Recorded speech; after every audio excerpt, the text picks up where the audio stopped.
Ampersand quote, akala ko, ang sarili kong mga anak ang magiging sandalan ko sa pagtanda. Pero isang araw, habang naririnig ko sila, pinag-uusapan kung paano hatiin ang lupaing pinaghirapan ko, kahit buhay pa ako. Ang sakit. Para akong sinaksak ng paulit-ulit. Doon ko naramdaman na ang lahat ng pagmamahal na ibinigay ko, may kapalit pala. Ngayon, naiisip ko, hindi pa nila alam ang buong kwento ng aking mamanahin, ampersand quote. Bago mo marinig ang buong kwento ng isang amang nanahimik, mag-subscribe ka muna, baka dito mo marinig ang sarili mong tinig. Ako si Reynaldo. 70 taong gulang na ako ngayong taon. Isang buhay na punong-puno ng pakikipaglaban at pagtatagumpay, lalo na nang ibenta ko ang aking kumpanya ng konsultasyon sa halagang 35 milyong piso. Isang halaga na, sa totoo lang, hindi ko akalaing makakamit ko. Akala ko noon, sapat na ang mapalaki ko ang aking anak, wala na akong pagsisisihan sa buhay. Ngayon, sa aking pagreretiro, nagkaroon ako ng isang salusalo sa aking tahanan, isang pagtitipon ng mga mahal sa buhay, kaibigan, at katrabaho. Ang lahat ay masaya, nagtatawanan, at nagbibigay ng pagbati.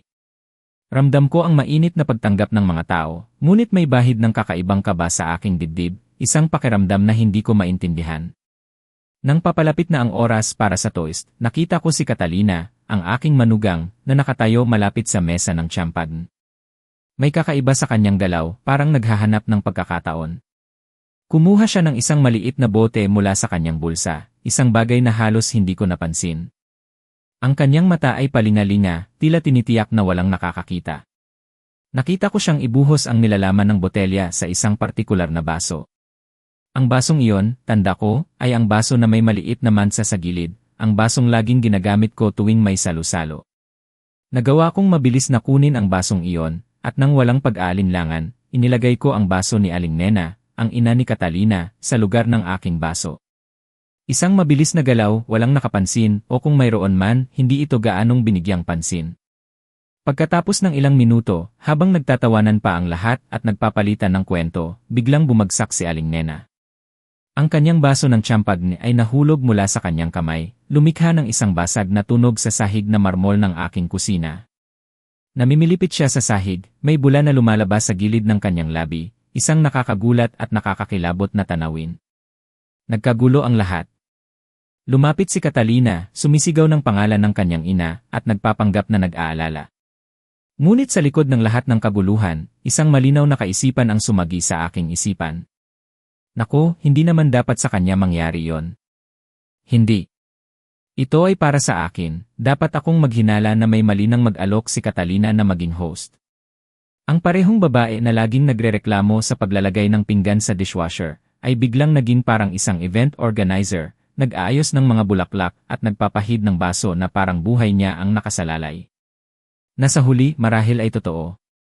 Ang kanyang mga kuko, perpektong ayos, mas mahal pa sa lingguhang budget ng sinuman. Maraming pagbabago ang nangyari sa nakaraang 15 taon.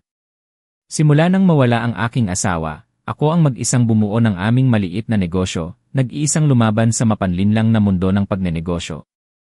Nakita ko ang pagtaas at pagbaba ng maraming negosyo at natuto akong maging matatag. Matagal ko nang napansin ang mga pagbabago sa kanila. Ang aking anak na si Marco, iginiit na magdaos ng salusalo para sa aking pagreretiro. Ampersand quote, tatay, deserve mo ang ipagdiwang, ampersand quote, sabi niya, may tapat na tingin na parang nagsisikap ng labis. Ampersand quote, hayaan mong si Catalina ang bahala sa lahat. Mag-relax ka lang at mag-enjoy, ampersand quote, ang kanyang mga salita ay tila kaibig-ibig, ngunit may kakaiba sa mga ito. Ang bahagyang pag-iwas ng kanyang mga mata, ang pilit ng ngiti. Ang kanyang tinig ay may kakaibang tono. Ang kanilang mga pagpaparinig, mga pahiwatig tungkol sa hirap ng buhay, ay dahan-dahang lumalabas. Ang kanilang bahay sa Ayala Alabang, malaki at maganda, ngunit alam kong higit ito sa kanilang kinikita. Ang mga sasakyang Yenri at Mercedes sa kanilang garahe ay hindi pa nababayaran. Ang mga gastos ni Catalina sa pamimili ay sapat na upang tustusan ang edukasyon ng isang maliit na bansa. Mahal ko sila, kaya naman, bilang isang ama, sinusuportahan ko sila. Ilang libo dito, ilang libo doon. Nang magreklamo si Marco tungkol sa kakulangan ng pera, ibinigay ko ang down payment para sa bahay. Nang umiyak si Catalina dahil gusto niyang magsimula ng pamilya sa tamang lugar, binayaran ko ang pribadong matrikula ni Sofia, ang aking apo, nang sabihin nilang hindi sapat ang pampublikong paaralan. Humigit kumulang ₱1 milyon ang naibigay ko sa kanila sa loob ng 5 taon. Mga regalo, tawag ko rito. Mga pamumuhunan sa kanilang kaligayahan. Hindi mga utang dahil pangit iyon. Ngunit ngayon, nagsisimula akong mag-isip, marahil iba ang tingin nila dito. Hindi bilang pagkabukas palad ng isang ama, kundi bilang paunang bayad sa mana na hindi na nila kayang hintayin. Dahil sa mga nakita at narinig ko, alam kong hindi ko dapat sila harapin agad. Natutunan ko na minsan, ang pinakamahusay na paraan upang mahuli ang isang ahas ay hayaan itong isipin na nakulong nito ang isang daga. Ngumiti ako, tumango sa sinasabi ng aking partner tungkol sa mga trend sa merkado, at patuloy na nagmamasid. Ang baso ko, ang may maliit na mansa sa gilid, ay ang mismong baso na pinagbalingan ng kanilang masamang balak. Hindi ako basta-bastang magpapalinlang. Ang S. Luke Apos, La Medical Center. Isang lugar na puno ng pag-asa at pangamba. Doon namin isinugod si Aling Nena. Ang hangin ay mabigat, puno ng takot. Habang naghihintay kami sa emergency room, tiningnan ko si Marco at Catalina. Naglalakad-lakad si Catalina, ang kanyang mga takong ng designer shoes ay kumakalansing sa sahig, isang metronome ng kanyang pagkabalisa. Si Marco naman ay nanatiling matigas sa isang plastik na upuan, ang kanyang telepono ay walang tigil na nagba-vibrate, mga mensaheng ayaw niyang sagutin. Ang kanyang mukha ay maputla, ngunit nakita ko ang isang bagay na higit pa sa pagkabigla sa kanyang ekspresyon. Isang mabilis na sulyap kay Catalina, isang iglap lamang, ngunit sapat na para makita ko ang pagdududa, ang pag-iisip. Lumabas ang doktor, ang kanyang mukha ay seryoso. Acute poisoning, sabi niya. Hindi gamot. Alkaloid ng halaman, ang mga salita niya, na pumukaw ng alarma sa aking isip. Isang lason na mapanganib at mahirap bakas. Nagkunwari akong nag-aalala, nilapitan ko si Catalina. Naku, mabuti na lang at hindi masyadong marami ang nainom ni Aling Nena sa champagne, bago siya bumagsak, sabi ko, na tila nagbibiro. Kumunot ang noo ni Catalina, ang kanyang mukha ay lalong namutla. Ang kanyang mga kamay ay bahagyang nanginginig habang hinahawakan ang kanyang tasa ng kape. Isang palatandaan, isang kumpirmasyon. Sa paglabas namin ng ospital, sinamahan ako ni Marco sa aking kotse. Tatay, hindi mo na kailangan gawin yon. Kami na ang bahala. Dito ka na lang sa bahay at magpahinga, ang kanyang mga salita ay tila nag-aalala, ngunit ang kanilang tono ay may bahid ng pagkontrol. Gusto niyang ihiwalay ako sa sitwasyon, sa posibleng ebidensya, o kay Aling Nena. Ayaw niyang may makita o marinig ako. Ngumiti lang ako, pinagmasdan ang kanyang pagtatangka na kontrolin ako. Salamat, anak, ngunit ayos lang ako. Naaalala mo, mayroon akong bagong sistema ng seguridad, sabi ko, at umalis. Sa aking salamin sa likuran, nakita ko si Marco at Catalina na nag-uusap ng marubdob sa parking lot. Isang kumpirmasyon ng kanilang sabuatan.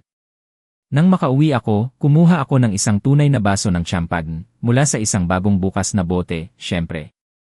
Umupo ako sa aking silid-aralan. Oras na para alamin kung ano ang pinaplano ng aking mahal na pamilya para sa akin. At higit sa lahat, kung ano ang gagawin ko. Kung ikaw ang nasa posisyon ko, ano ang iyong gagawin? Magtatago ba sa takot o haharapin ang katotohanan? Sabihin sa akin ang iyong iniisip sa comment section. Kinabukasan, maagang dumating si Marco sa aking bahay, may dalang pandesal mula sa aking paboritong panaderya. Ang kanyang mukha ay nagpakita ng peking pag-aalala. Tatay, naisip kong gusto mo ng almusal. Halos hindi ka kumain kahapon pagkatapos ng lahat ng nangyari, sabi niya habang inaayos ang mga tinapay sa plato. Pinapasok ko siya at naghanda ako ng kape. Pinagmamasdan ko siya habang gumagalaw sa aking kusina, binubuksan ang mga kabinet na alam niya mula pa noong bata pa siya, kinukuha ang asukal nang hindi nagtatanong kung nasaan. May kakaibang lungkot akong naramdaman. Ito pa rin ang aking munting anak, ang nagdadala sa akin ng mga sariwang sampagita mula sa bukid, at buong pagmamalaking idinikit ang kanyang mga drawing noong elementarya sa refrigerator. Kailan nagbago ang batang iyon upang maging lalaking nanatiling tahimik habang sinusubukan ng kanyang asawa na patayin ang kanyang sariling ama? Ampersand quote, kumusta ka, tatay? Ampersand quote, tanong niya, umupo sa harap ko sa mesa. Ampersand quote, kilala mo ako, anak. Kailangan ng higit pa sa isang maliit na pagkabigla para yanigin ang matatandang buto na ito. Ampersand quote, umiti siya, ngunit hindi umabot sa kanyang mga mata ang ngiti. Isang kakaibang komento. Uminom ako ng kape at naghintay. Ampersand quote, ang totoo, tatay, ampersand quote, patuloy niya habang dinudurog ang isang kontsa. Ampersand quote, kami ni Catalina, nag-usap tungkol sa iyong sitwasyon.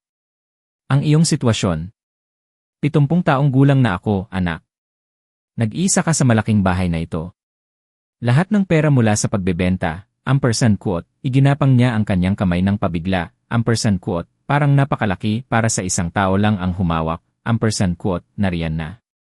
Ang simula ng kung ano ang susunod. Ampersand quote, salamat sa iyong pag-aalala, anak, ampersand quote, sabi ko, pinananatili ang magaan na tono. Ampersand quote, ngunit hanggang ngayon, nagawa ko namang maayos ang lahat, ampersand quote. Tumungo si Marco, ang kanyang mukha ay seryoso. Ampersand quote, talaga? Isipin mo ang nangyari kahapon kay Aling Nena. Paano kung ikaw yon? Paano kung nadapa ka at walang nakakita sa iyo ng ilang oras, ampersand quote, ang kanyang kakapalan ay hindi ka panipaniwala. Ginagamit niya ang kanilang nabigong pagtatangka sa pagpatay bilang argumento kung bakit kailangan ko ng kanyang proteksyon. Ampersand quote, Marco, si Aling Nena ay nawalan ng malay sa isang salusalo na may 30 saksi at dumating ang mga paramedic sa loob ng ilang minuto. Mahirap sabihin iyon ay isang babala tungkol sa pamumuhay mag-isa, ampersand quote, hindi iyon ang ibig kong sabihin, ampersand quote, sabi niya, hinawakan ang kanyang buhok. Ang galaw na naaalala ko mula sa kanyang pagbibinata, kapag may hihingin siya sa akin na alam niyang tatanggihan ko. Ampersand quote, tignan mo, kami ni Catalina ay nag-imbestiga. May mga magagandang komunidad para sa mga aktibong matatanda, mga lugar kung saan magkakaroon ka ng mga tao sa paligid, mga aktibidad, mga doktor na available, ampersand quote, ang usapan tungkol sa Maharlika Retirement Village. Napakainam na nag-imbestiga na sila ng mga opsyon para sa akin. Napaka-considerate. Ampersand quote, napakainam, ampersand quote, sabi ko. Ampersand quote, at siguro may naiisip na kayo, ampersand quote, sa totoo lang, ampersand quote, kinuha niya ang kanyang telepono at ipinakita sa akin ang isang makintab na pahina. Ampersand quote, Maharlika Retirement Village. 20 minuto lang mula sa aming bahay, kaya madalas ka naming mabisita. Mayroon silang golf course, cultural activities. Mukha itong resort kaysa sa isang retirement home, ampersand quote, pinagmasdan ko ang mga larawan ng nakangiting matatanda, naglalaro ng bridge at nag-ehersisyo sa tubig. Lahat sila ay mukhang kalmado at kontento. Marahil ay dahil sa kanilang mga gamot. Ampersand quote, ang tanging problema, ampersand quote, patuloy ni Marco, ampersand quote, ay karaniwang may waiting list, ngunit kung may gustong makapasok agad, kailangan nilang bayaran ang buong bayad ng maaga. Malaki, mga 20 milyon, ngunit kasama na ang lahat. Tirahan, pagkain, lifetime medical care, ampersand quote, malaki itong butas sa aking liquid savings. Hindi. At kapag nasa Maharlika Retirement Village na ako, sino ang magkakaroon ng legal na kapangyarihan sa natitirang 22 milyon? Sino ang magpapasya sa aking pangangalaga at pera? Ampersand quote, mukhang kaakit-akit, ampersand quote, sabi ko. Ampersand quote, pero, alam mo, masaya ako rito. Ang bahay na ito ay may maraming alaala ng iyong tatay, ampersand quote, ma, umalis si tatay 15 taon na ang nakakaraan. Hindi mo ba sa tingin oras na para magsimula ng bagong kabanata, ampersand quote, ang pagmamahal sa kanyang boses ay sumakit sa aking puso. Kung hindi ko lang nakita ang nakita ko kagabi, marahil ay pinag-iisipan ko ang kanyang alok. Ang aking anak, nag-aalala sa kanyang tumatandang ina, gustong tiyakin na ako ay protektado at inaalagaan, ay nakakaantig sana. Sa halip, nakakatakot ito. Ampersand quote, pag-isipan ko, ampersand quote, sabi ko sa huli. Ampersand quote, isang malaking desisyon, ampersand quote, malinaw ang ginhawa ni Marco. Ampersand quote, syempre. Maglaan ka ng sapat na oras. Siguro ay makakabisita tayo sa susunod na linggo para makita ang lugar. Tignan lang, ampersand quote, tumayo ako at nagsimulang ayusin ang mga plato ng almusal. Ampersand quote, alam mo, dapat tawagan ko si Aling Nena ngayon, tiyaking mas maayos na siya. ampersand quote, sa totoo lang, tatay. Pinakiusapan ako ni Catalina na sabihin sa'yo na si Aling Nena ay marahil kailangan ng ilang araw para magpahinga. Sabi ng doktor, ang mga bisita ay maaaring masyadong makapagpukaw habang siya ay nagpapagaling, ampersand quote, napakainam. Layuan ako sa biktima hangga ampersand apos, lumabas ang ebidensya sa kanyang katawan at hindi niya maalala ng maayos ang mga detalye. Pagkatapos umalis ni Marco, umupo ako sa aking silid-aralan at nag-isip. Kailangan ko ng tulong. Hindi lang ng payo kundi ng proteksyon. Kaya ampersand apos, tinawagan ko ang aking abogado, si Atty. Ricardo ampersand quote, Cardo ampersand quote, Morales. Si Cardo ang naging abogado ko sa loob ng 2 dekada. Kasama ko siya sa pagpanaw ng aking asawa, sa pagtatayo ng aking negosyo, at sa bawat mahalagang desisyon mula noon. Payat, metikuloso, at laging kontrolado ang emosyon. Si Cardo ang uri ng abogado na kailangan mo kapag pinaghihinalaan mong gusto kang patayin ng iyong pamilya. Ang kanyang opisina ay nasa 15 palapag na may tanawin ng sentro ng syudad. Maraming madilim na kahoy at leather na silya na nilayon upang magbigay ng tiwala. Laging akong nakakaramdam ng seguridad doon, napapalibutan ng mga aklat ng batas at ang banayad na amoy ng mamahaling pabango. Ampersand quote, kwentuhan mo ako ng lahat, ampersand quote, sabi ni Cardo matapos kaming dalhan ng kape ng kanyang sekretarya at isinara ang pinto. Ikinuwento ko sa kanya ang bawat detalye ng salusalo, ang pagbagsak ni Aling Nena, ang pagbisita ni Marco kaninang umaga. Tahimik na nakinig si Cardo. Paminsan-minsan ay sumusulat siya sa kanyang kwaderno. Ampersand quote, sigurado ka ba sa nakita mo? Ampersand quote, tanong niya nang matapos ako. Ampersand quote, sigurado ako na nakaupo ako sa upuang ito, ampersand quote, sagot ko. Sumandal si Cardo, dahan-dahang pinupukpok ang kanyang labi gamit ang panulat. Ampersand quote, ang problema ay patunayan ang intensyon. Maaaring sabihin ni Catalina na nagdagdag lang siya ng isang inosenteng bagay sa tiyampag. Isang suplemento, isang pampalasa. Isang bagay na personal. Kung walang pagsusuri sa natitira sa bote, wala tayong ebidensya ng pagtatangka sa pagpatay, ampersand quote, kung gayon, ipagawa natin ang pagsusuri, ampersand quote, sabi ko. Ampersand quote, kung makakita tayo ng lason, napatunayan na sinubukan niyang pumatay ng isang tao, ampersand quote, ngunit hindi pa rin natin mapapatunayan na ikaw mismo ang target niya, ampersand quote, sabi ni Cardo. Ampersand quote, maaari niyang igiit na ang target ay ang sarili niyang ina para sa pera ng seguro o na ito ay para sa iba, ampersand quote. Hindi sumagi sa aking isip ang posibilidad na yon. Kaya ampersand apos, kahit may napatunayang lason, maaari pa rin silang makaligtas sa kaso ng pagpatay o pagtatangka sa pagpatay. Ampersand quote, ganoon. Ngunit, Reynaldo, mayroon pa tayong dapat pag-usapan, ampersand quote, sabi ni Cardo na may seryosong tingin. Ampersand quote, kung kaya nilang patayin ka para sa iyong pera, maaari rin silang sumubok ng iba pang paraan. Hamunin ang iyong legal na kakayahan, halimbawa, ampersand quote, sa anong mga argumento, ampersand quote, tanong ko. Ampersand quote, ang iyong edad, ang katotohanan na nag-iisa ka. Ang stress sa pagbebenta ng iyong kumpanya. Kung magawa nilang magtatag ng isang pattern ng pagkasira sa iyong paghuhusga, o sa iyong mga kakayahan sa pag-isip, maaari silang humiling ng legal na paggabay sa iyo.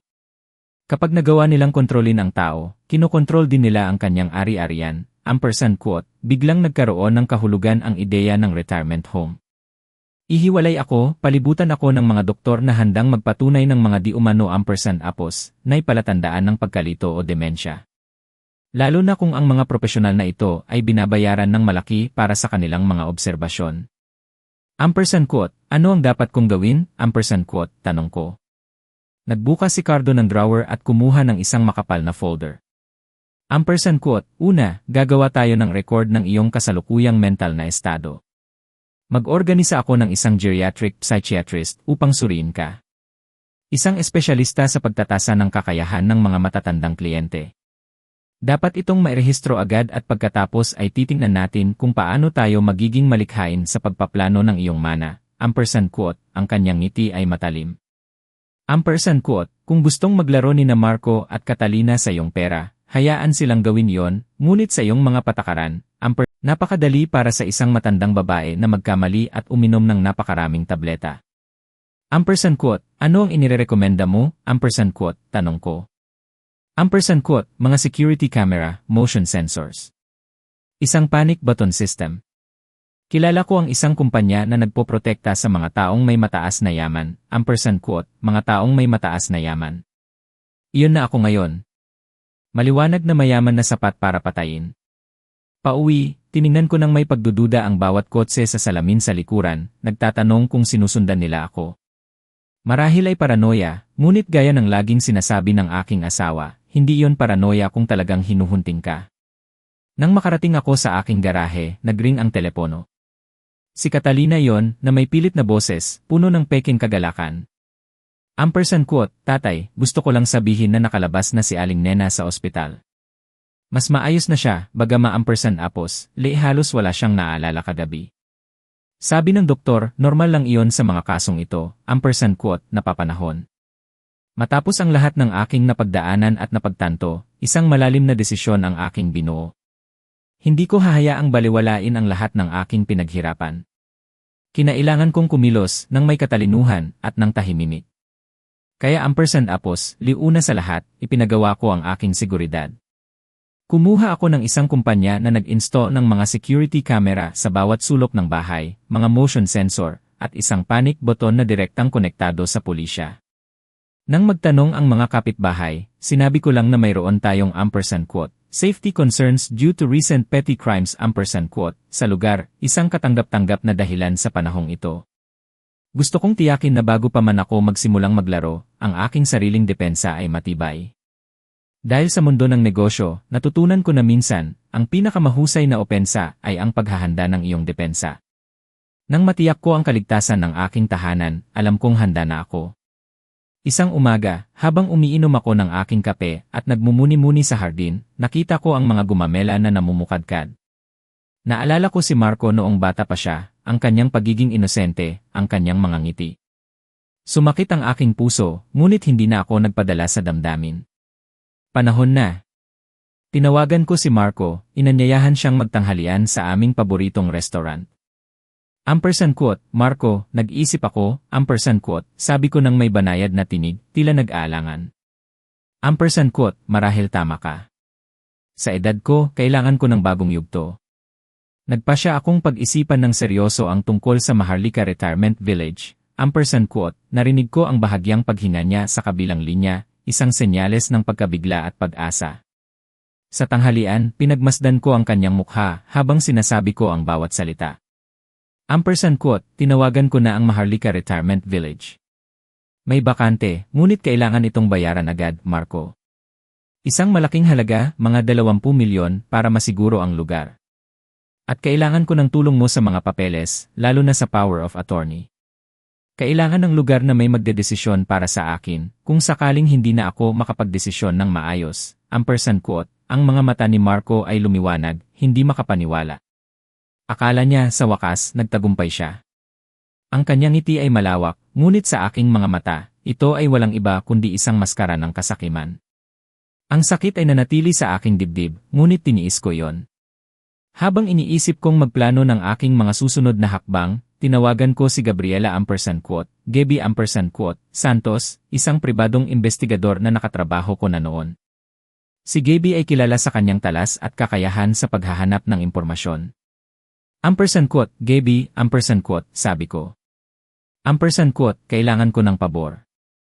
Personal, ampersand quote, ipinaliwanag ko sa kanya ang aking mga pagdududa, ang aking mga hinala. Ampersand quote, gusto kong malaman ang lahat tungkol sa pananalapi ng aking anak na si Marco at ng kanyang asawang si Catalina. Mga bank account, credit card, utang, investments. Lahat. At lalo na ang koneksyon sa isang Tony Reyes, ampersand quote, ramdam ko ang pag-aalangan ni Gaby, ngunit pagkatapos kong ipaliwanag ang kalagayan, pumayag siya. Alam kong malalim ang aking hukay na hinuhukay, hindi lamang para sa akin, kundi para sa kanila. Kasabay nito, tiniyak ni Atty. Cardo Morales ang pagkumpleto ng aking bagong testamento. Ang aking mana, ang aking pinaghirapan, ay hindi na mapupunta sa mga kamay ng kasakiman. Ang karamihan ay ililipat sa mga piling kawanggawa dito sa Pilipinas, mga organisasyong sumusuporta sa mga bata at sa mga may sakit. Si Marco ay makakatanggap lamang ng isang maliit na buwanang allowance, sapat lamang upang mabuhay ng maayos, ngunit hindi upang suportahan ang kanilang luho. At para kay Catalina, wala. Ni isang kusing.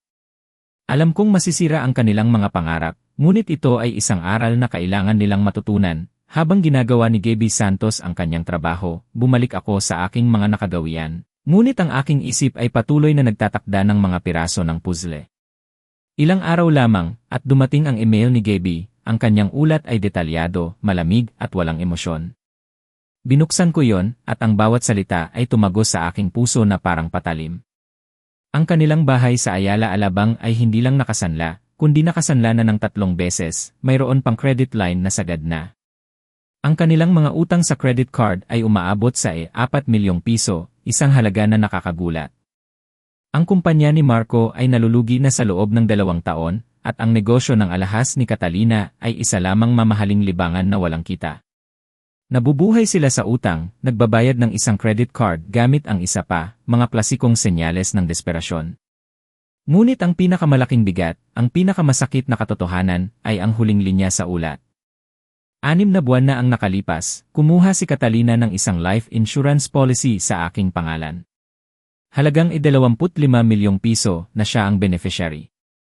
Gumawa siya ng dahilan na ako ang kanyang #, manugang at tagapag-alaga, #, humigpit ang aking panga. 25 milyong piso.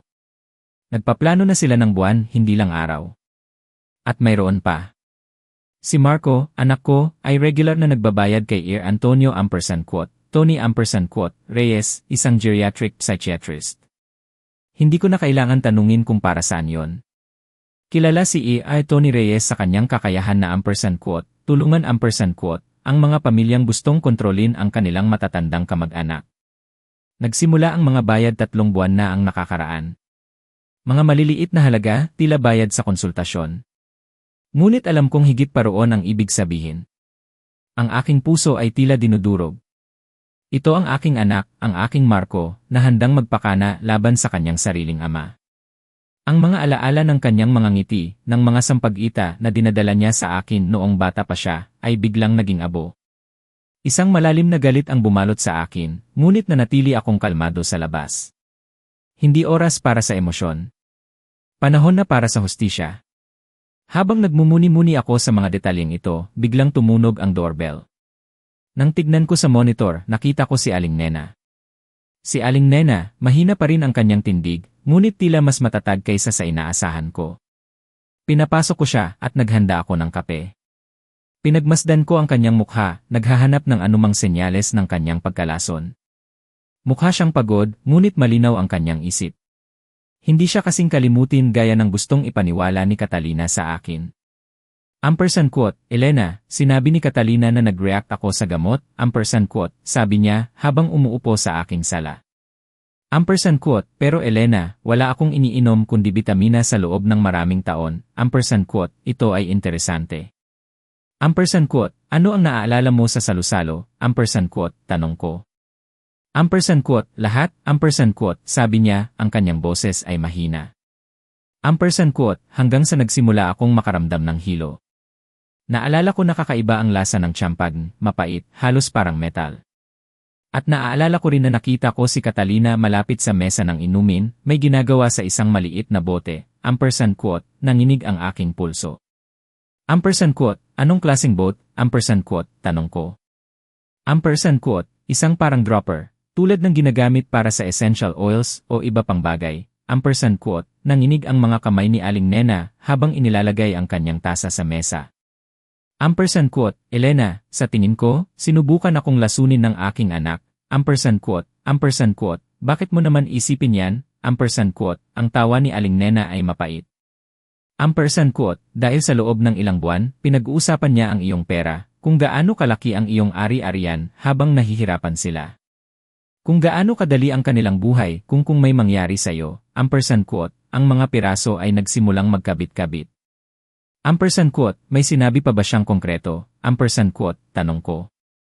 Noong nakaraang buwan, tinanong niya ako kung sa tingin ko ay na-update mo na ang iyong testamento.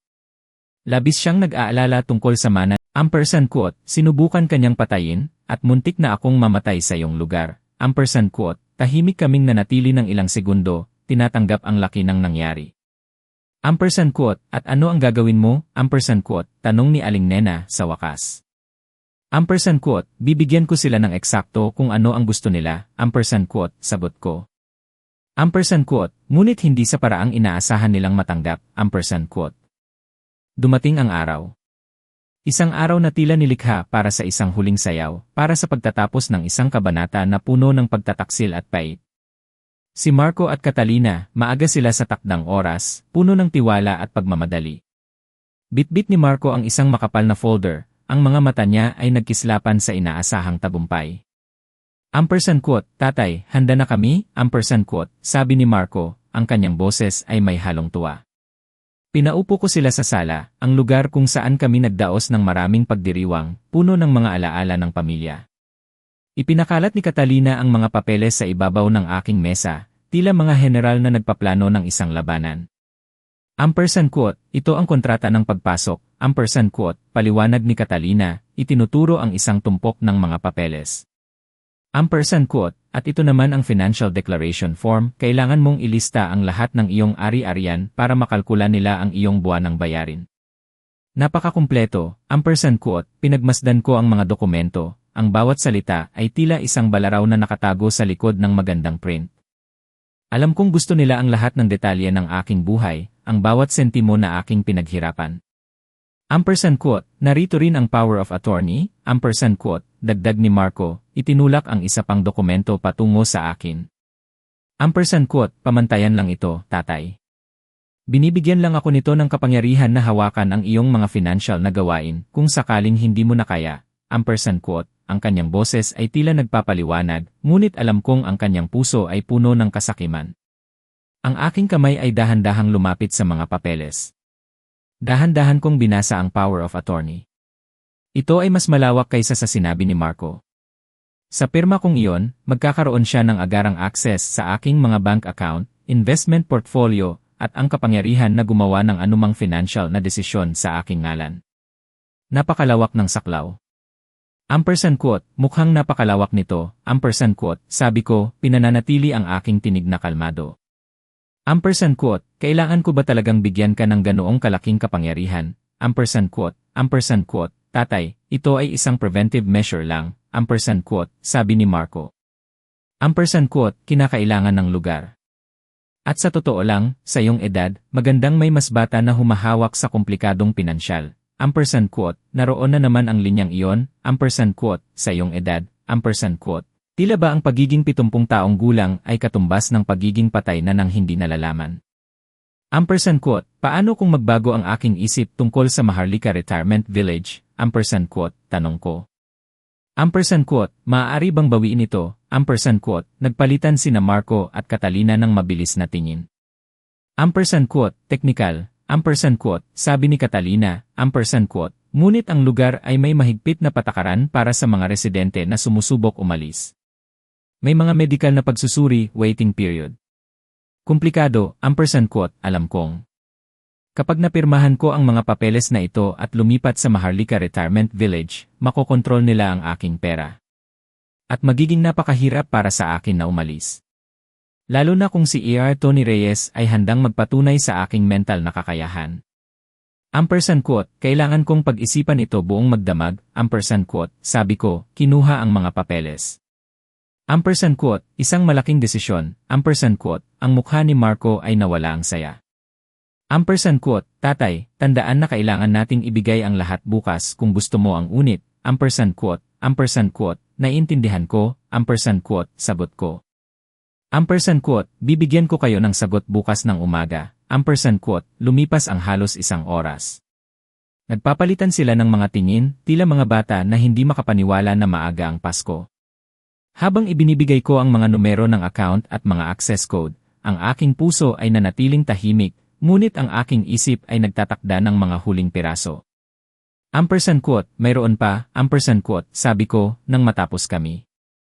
Ampersand quote, kailangan kong pirmahan ang ilang karagdagang papeles sa aking abogado bago maging opisyal ang paglilipat. Tungkol sa mga implikasyon sa buwis ng malalaking financial transaction, quote, syempre, quote, sabi ni Marco. Quote, gusto mo ba naming ihatid sa iyong opisina? Quote, sa totoo lang, pupunta siya rito. Darating si Attorney Cardo anumang oras, quote. Sa mismong sandaling iyon, tumunog ang doorbell. Ngunit hindi si Attorney Cardo Morales ang nakatayo sa aking pintuan. Si Det. Maria quote, Marisa quote, Lim yun ng lokal na pulisya, kasama ang isang kasamahan na hindi ko kilala. Quote, Yirne, Reynaldo, quote, sabi ni Det. Lim, quote, ako si Det. Lim, kailangan naming makipag-usap sa iyo tungkol sa isang insidente na nangyari sa iyong bahay ngayong linggo. Quote, mabilis na tumayo si Marco. Quote, anong klaseng insidente? Quote, isang pinaghihinalaang pagkalason. Quote, sabi ni Det. Lim, tumingin kina Marco at Catalina. Quote, naiintindihan namin na nagkaroon ng medical emergency dito sa isang salusalo. Quote, ang mukha ni Catalina ay labis na namutla. Quote, iyon ang aking ina. Nagkaroon siya ng reaksyon sa kanyang gamot. Sabi ng mga doktor hindi iyon malala. Quote, sa totoo lang, Yirne, Catalina, hindi iyon ang ulat ng ospital. Quote, sabi ni Det. Lim, kumuha ng isang kwaderno. Quote, ang mga resulta ng toxicology ay nagpapakita na ang iyong ina ay uminom ng isang concentrated amount ng Adelpha extract. Hindi iyon gamot. Ito ay isang nakamamatay na lason. Quote, ang katahimikan sa aking sala ay nakakabingi.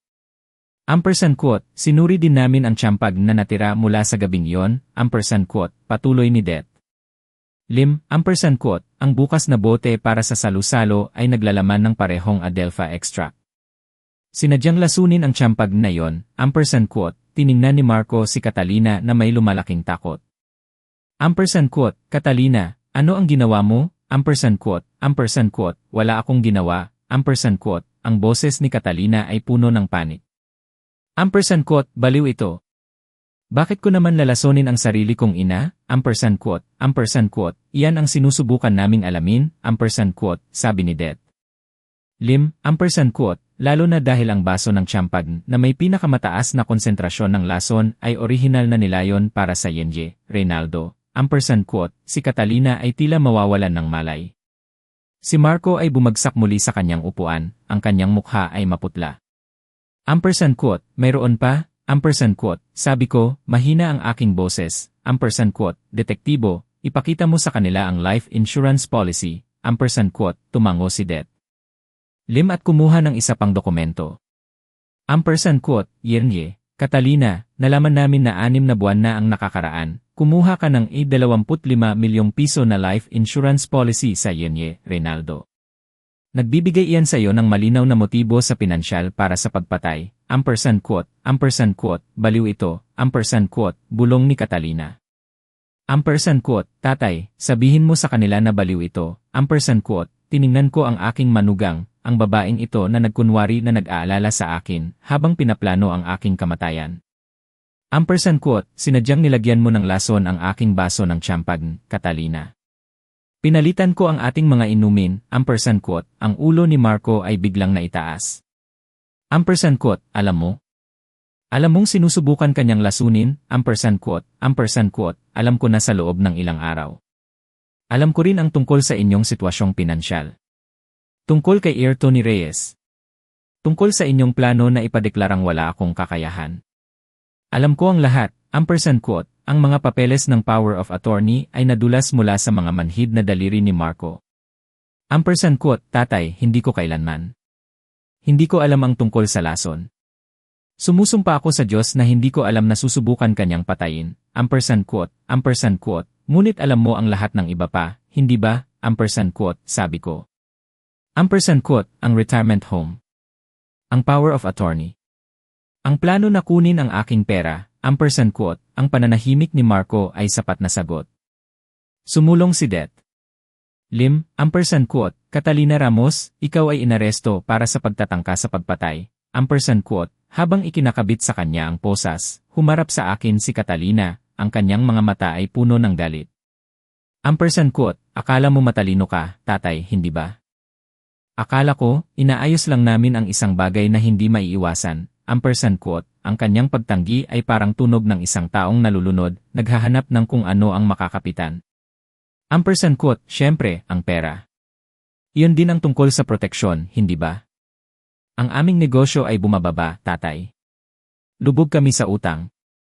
Nahuhuli kami sa lahat ng bagay, ampersand quote, umigting ang kanyang mukha. Ampersand quote, sinabi ni Catalina na kung may mangyari sa iyo ng natural, mamana namin ang sapat para makabangon muli, ampersand quote. Ngunit alam kong higit pa roon ang kanilang plano. Ampersand quote, Marco, ampersand quote, sabi ko, ampersand quote, may iba pa akong kailangan mong malaman.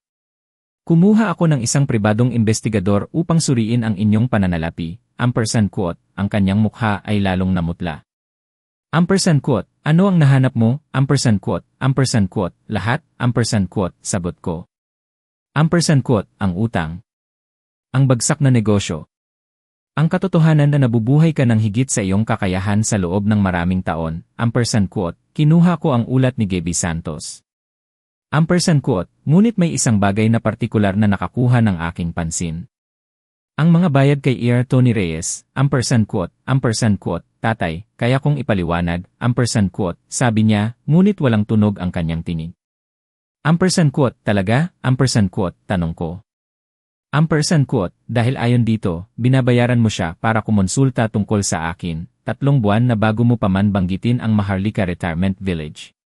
Para saan mo kinonsulta si E.I. Tony, Marco, ampersand quote, itinago ni Marco ang kanyang mukha sa kanyang mga kamay.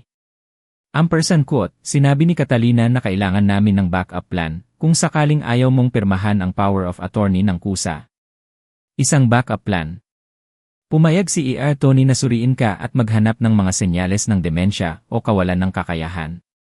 Sinabi ni Catalina na ito ay para lang sa pag-iingat kung sakaling maging mahirap ka, ampersand quote, isang malamig na pakiramdam ang nanahan sa aking dibdib. Pinaplano na nila akong ideklarang wala akong kakayahan mula pa sa simula. Ampersand quote, kung kinakailangan lang, tatay. Kung ayaw mo lang kaming tulungan, ampersand quote, tulungan ako sa ano, Marco. Tulungan akong ibigay sa iyo ang aking pera, ampersand quote, ang katotohanan ay lumutang sa pagitan namin, mabigat at masakit. Ang aking anak, ang bata na aking pinalaki, minahal at pinagsakripisyo. Nagpaplano siyang sirain ang aking kalayaan at nakawin ang bunga ng aking paggawa. Ampersand quote, may iba pa, ampersand quote, tanong ko, mahina ang aking boses. Ampersand quote, ang mga papel na nilagdaan mo kanina, Marco. Ang power of attorney na ibinigay ko sa iyo, ampersand quote, inangat ni Marco ang kanyang tingin, may bahid ng pag-asa. Ampersand quote, lahat ay peke, ampersand quote, sabi ko. Ampersand quote, espesyal na inihanda ni attorney Cardo para sa mating na ito. Nagbibigay lang sila sa iyo ng kapangyarihan sa isang bank account na may eksaktong ₱1, ampersand quote, nanlaki ang mga mata ni Marco. Ampersand quote, ano, ampersand quote, ang aking tunay na pera ay ligtas na nakalagay sa mga pondo ng tiwala na hindi mo ma-access. Ang testamento na labis mong inaalala ay nag-iwan lamang sa iyo ng isang maliit na taunang renta at wala ng iba pa. At kung ikaw ay mahatulan para sa sabwatan sa pagtatangka sa pagpatay kay Catalina, maging iyon ay mawawala, ampersand quote, ang mukha ni Marco ay nagkawasak-wasak. Ampersand quote, sinira mo ang buhay ko, ampersand quote, hindi, Marco. Ikaw ang sumira sa sarili mong buhay. Tiniyak ko lang na hindi mo masisira ang akin sa proseso, ampersand quote, habang nakikita ko ang aking anak na nakaupo roon, wasak, nakaramdam ako ng isang bagay na hindi ko inaasahan. Hindi kasiyahan, hindi pagtatagumpay. Isang malalim at nakakapagod na kalungkutan para sa lalaking pinili niyang maging. 3 buwan na ang lumipas mula nang sumayaw ang katotohanan sa aking sala. Maraming nagbago. Maraming gumuho. Ngayon, nakaupo ako sa aking hardin, pinagmamasdan ang mga gumamela at bougainvillea na namumukadkad ng payapa, ang bawat talulot ay tila nagkukwento ng pag-asa. Ang dating mainay na hardin na puno ng tawanan ay ngayon ay may katahimikan, isang uri ng katahimikan na hindi na nakakatakot, kundi nagpapagaling. Sa mga balita, nalaman ko ang kapalarang sumapit kina Catalina at Marco. Si Catalina, ang aking manugang, ay nahatulan ng 15 taon sa pagtatangka ng pagpatay. Si Marco naman, ang aking anak, ay nakakuha ng 3 taon dahil sa sabuatan, isang mas magaan na sentensya dahil sa pagsisikap ng kanyang abogado na ipakita na siya ay nalinlang at hindi direktang kasangkot sa paglalason. Ramdam ko ang sakit, ang bigat ng pagkawala ng aking anak sa ganitong paraan. Ngunit ramdam ko rin ang kapayapaan, ang hustisyang naipatupad. Isang uri ng katarungan na hindi ko kailanman naisip na magaganap sa sarili kong tahanan, sa loob ng aking sariling pamilya. Sa lahat ng nangyari, may isang bagay na hindi ko inaasahan, isang bagong pagkakaibigan. Si Aling Nena, ang ina ni Catalina, ay naging isang di inaasahang kakampi. Ngayon, 2 beses sa isang linggo kaming nagkikita, umiinom ng kape, nagbabahagi ng mga kwento, at nagbibigay ng suporta sa isa't isa. 2 babae, pinagbuklod ng kakaibang karanasan ng pagtataksil ng sariling pamilya. Balak niyang sumulat ng isang libro tungkol sa pang-aabuso sa matatanda, gamit ang aming kwento bilang isang babala, isang paalala sa iba. Quote, alam mo, Elena, quote, sabi ni Aling Nena sa aming huling pag-inom ng kape, quote, patuloy kong iniisip kung gaano sila kalapit na nagtagumpay, quote, mumiti ako, isang malalim na ngiti na may bahid ng pait. Quote, hindi sila nagkaroon ng pagkakataon, Aling Nena. 40 taon na akong nakikipag-ugnayan sa mga taong gustong makuha ang aking pera. Ang tanging pagkakaiba ngayon, sila ay aking dugo, aking pamilya, quote, tumawa si Aling Nena.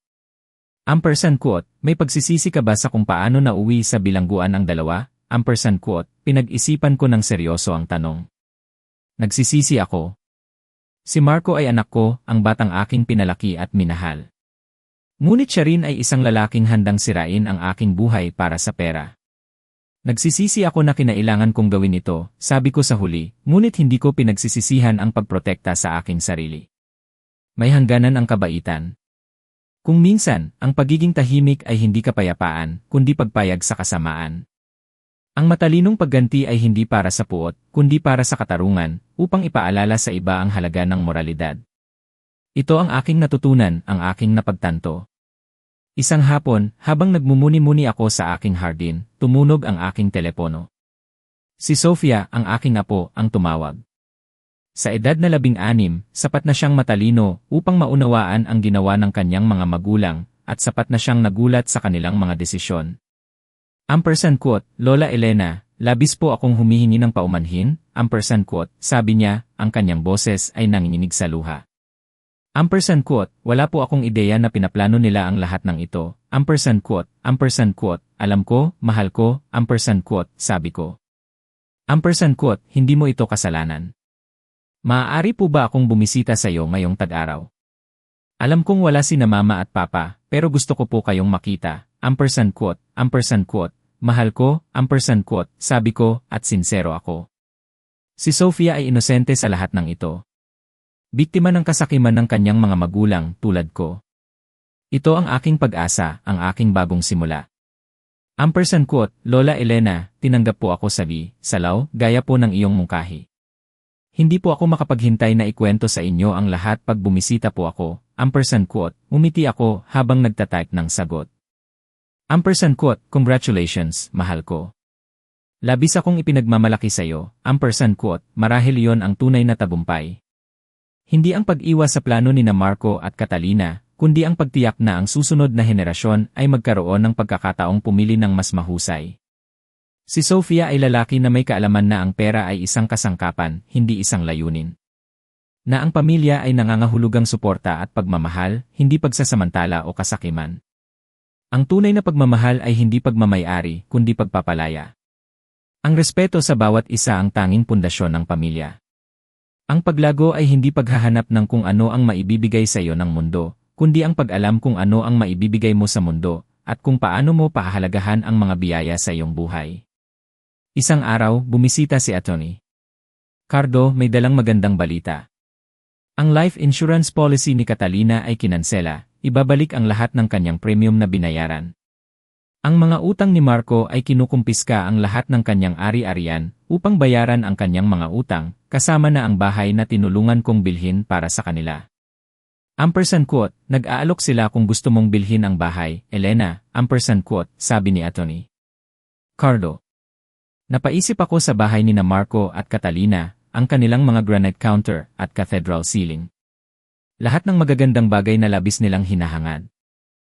Ampersan quote, matapos umalis si Cardo, kumuha ako ng isang baso ng alak at umupo sa aking terasa, pinagmamasdan ang paglubog ng araw na nagpipinta sa kalangitan ng kulay ginto at rosas.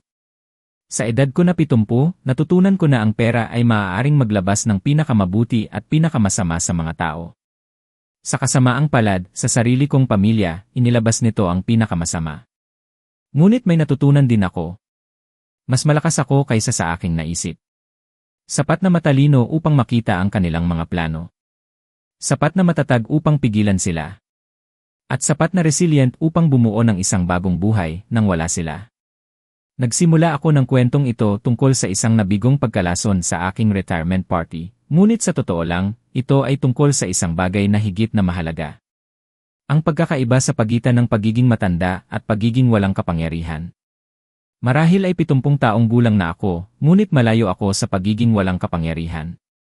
At sinumang susubok na subukin ang teoryang iyon ay matututo, gaya ni Marco at Catalina, na ang pagbaliwala sa isang matalino at matandang babae ay isang napakamahal na pagkakamali. Minsan, ang pinakamahusay na paghihiganti ay ang mamuhay ng maayos at tiyakin na ang mga taong nakasakit sa iyo ay hindi masisiyahan sa mga bunga ng kanilang mga plano. Nagtagumpay ako. At ako ay matutulog ng payapa, alam na ganoon ang nangyari. Pagkatapos ng lahat, sa aking edad, ang kapayapaan ng kalooban ay mas mahalaga kaysa sa lahat ng pera sa mundo. At ang pagkakaroon ng parehong ito ay isang bonus na lamang. 3 buwan na ang lumipas mula nang sumayaw ang katotohanan sa aking sala. Maraming nagbago. Maraming gumuho. Ngayon, nakaupo ako sa aking hardin, pinagmamasdan ang mga gumamela at bougainvillea na namumukadkad ng payapa, ang bawat talulot ay tila nagkukwento ng pag-asa. Ang dating mainay na hardin na puno ng tawanan ay ngayon ay may katahimikan, isang uri ng katahimikan na hindi na nakakatakot, kundi nagpapagaling. Sa mga balita, nalaman ko ang kapalarang sumapit kina Catalina at Marco. Si Catalina, ang aking manugang, ay nahatulan ng 15 taon sa pagtatangka ng pagpatay. Si Marco naman, ang aking anak, ay nakakuha ng 3 taon dahil sa sabuatan, isang mas magaan na sentensya dahil sa pagsisikap ng kanyang abogado na ipakita na siya ay nalinlang at hindi direktang kasangkot sa paglalason. Ramdam ko ang sakit, ang bigat ng pagkawala ng aking anak sa ganitong paraan. Ngunit ramdam ko rin ang kapayapaan, ang hustisyang naipatupad. Isang uri ng katarungan na hindi ko kailanman naisip na magaganap sa sarili kong tahanan, sa loob ng aking sariling pamilya. Sa lahat ng nangyari, may isang bagay na hindi ko inaasahan, isang bagong pagkakaibigan. Si Aling Nena, ang ina ni Catalina, ay naging isang di inaasahang kakampi. Ngayon, 2 beses sa isang linggo kaming nagkikita, umiinom ng kape, nagbabahagi ng mga kwento, at nagbibigay ng suporta sa isa't isa. 2 babae, pinagbuklod ng kakaibang karanasan ng pagtataksil ng sariling pamilya. Balak niyang sumulat ng isang libro tungkol sa pang-aabuso sa matatanda, gamit ang aming kwento bilang isang babala, isang paalala sa iba. Ampersand quote, alam mo, Elena, ampersand quote, sabi ni Aling Nena sa aming huling pag-inom ng kape, ampersand quote, patuloy kong iniisip kung gaano sila kalapit na nagtagumpay, ampersand quote, ngumiti ako, isang malalim na ngiti na may bahid ng pait. Ampersand quote, hindi sila nagkaroon ng pagkakataon, Aling Nena. 40 taon na akong nakikipag-ugnayan sa mga taong gustong makuha ang aking pera. Ang tanging pagkakaiba ngayon, sila ay aking dugo, aking pamilya, ampersand quote, tumawa si Aling Nena. Ampersand quote, may pagsisisi ka ba sa kung paano nauwi sa bilangguan ang dalawa? Ampersand quote, pinag-isipan ko ng seryoso ang tanong. Nagsisisi ako. Si Marco ay anak ko, ang batang aking pinalaki at minahal. Ngunit siya rin ay isang lalaking handang sirain ang aking buhay para sa pera. Nagsisisi ako na kinailangan kong gawin ito, sabi ko sa huli, ngunit hindi ko pinagsisisihan ang pagprotekta sa aking sarili. May hangganan ang kabaitan. Kung minsan, ang pagiging tahimik ay hindi kapayapaan, kundi pagpayag sa kasamaan. Ang matalinong pagganti ay hindi para sa puot, kundi para sa katarungan, upang ipaalala sa iba ang halaga ng moralidad. Ito ang aking natutunan, ang aking napagtanto. Isang hapon, habang nagmumuni-muni ako sa aking hardin, tumunog ang aking telepono. Si Sofia, ang aking apo, ang tumawag. Sa edad na 16, sapat na siyang matalino upang maunawaan ang ginawa ng kanyang mga magulang at sapat na siyang nagulat sa kanilang mga desisyon. Quote, Lola Elena, labis po akong humihingi ng paumanhin, quote, sabi niya, ang kanyang boses ay nanginginig sa luha. Quote, wala po akong ideya na pinaplano nila ang lahat ng ito, quote, alam ko, mahal ko, quote, sabi ko. Quote, hindi mo ito kasalanan. Maaari po ba akong bumisita sa iyo ngayong tag-araw? Alam kong wala si na mama at papa, pero gusto ko po kayong makita, quote, mahal ko, quote, sabi ko, at sinsero ako. Si Sofia ay inosente sa lahat ng ito. Biktima ng kasakiman ng kanyang mga magulang tulad ko. Ito ang aking pag-asa, ang aking bagong simula. Quote, Lola Elena, tinanggap po ako salaw, gaya po ng iyong mungkahi. Hindi po ako makapaghintay na ikwento sa inyo ang lahat pag bumisita po ako, quote, umiti ako habang nagtatype ng sagot. Quote, congratulations, mahal ko. Labis akong ipinagmamalaki sa iyo, quote, marahil iyon ang tunay na tagumpay. Hindi ang pag-iwas sa plano ni na Marco at Catalina, kundi ang pagtiyak na ang susunod na henerasyon ay magkaroon ng pagkakataong pumili ng mas mahusay. Si Sofia ay lalaki na may kaalaman na ang pera ay isang kasangkapan, hindi isang layunin. Na ang pamilya ay nangangahulugang suporta at pagmamahal, hindi pagsasamantala o kasakiman. Ang tunay na pagmamahal ay hindi pagmamayari, kundi pagpapalaya. Ang respeto sa bawat isa ang tanging pundasyon ng pamilya. Ang paglago ay hindi paghahanap ng kung ano ang maibibigay sa iyo ng mundo, kundi ang pag-alam kung ano ang maibibigay mo sa mundo, at kung paano mo pahahalagahan ang mga biyaya sa iyong buhay. Isang araw, bumisita si Atty. Cardo, may dalang magandang balita. Ang life insurance policy ni Catalina ay kinansela, ibabalik ang lahat ng kanyang premium na binayaran. Ang mga utang ni Marco ay kinukumpiska ang lahat ng kanyang ari-arian upang bayaran ang kanyang mga utang, kasama na ang bahay na tinulungan kong bilhin para sa kanila. Quote, nag-aalok sila kung gusto mong bilhin ang bahay, Elena, quote, sabi ni Atty. Cardo. Napaisip ako sa bahay ni na Marco at Catalina, ang kanilang mga granite counter at cathedral ceiling. Lahat ng magagandang bagay na labis nilang hinahangad.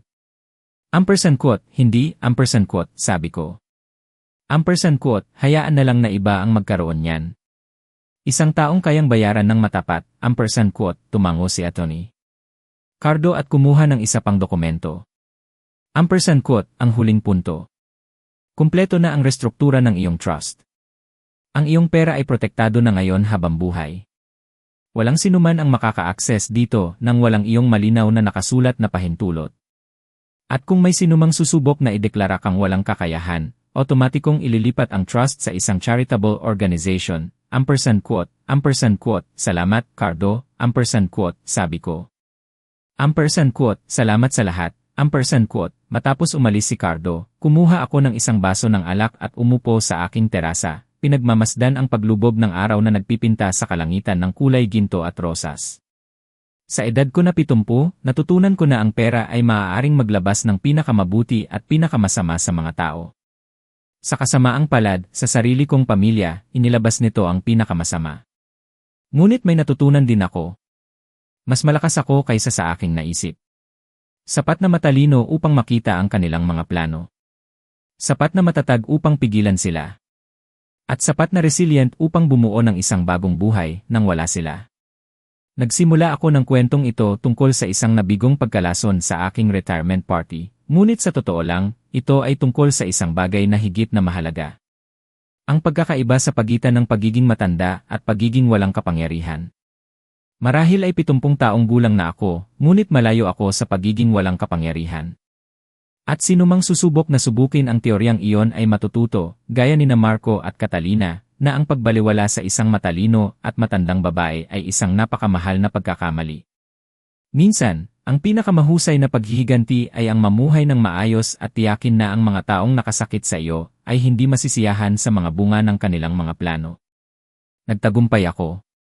At ako ay matutulog ng payapa, alam na ganoon ang nangyari. Pagkatapos ng lahat, sa aking edad, ang kapayapaan ng kalooban ay mas mahalaga kaysa sa lahat ng pera sa mundo.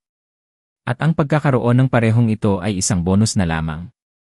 Dito nagtatapos ang kwento ni Tatay Reynaldo.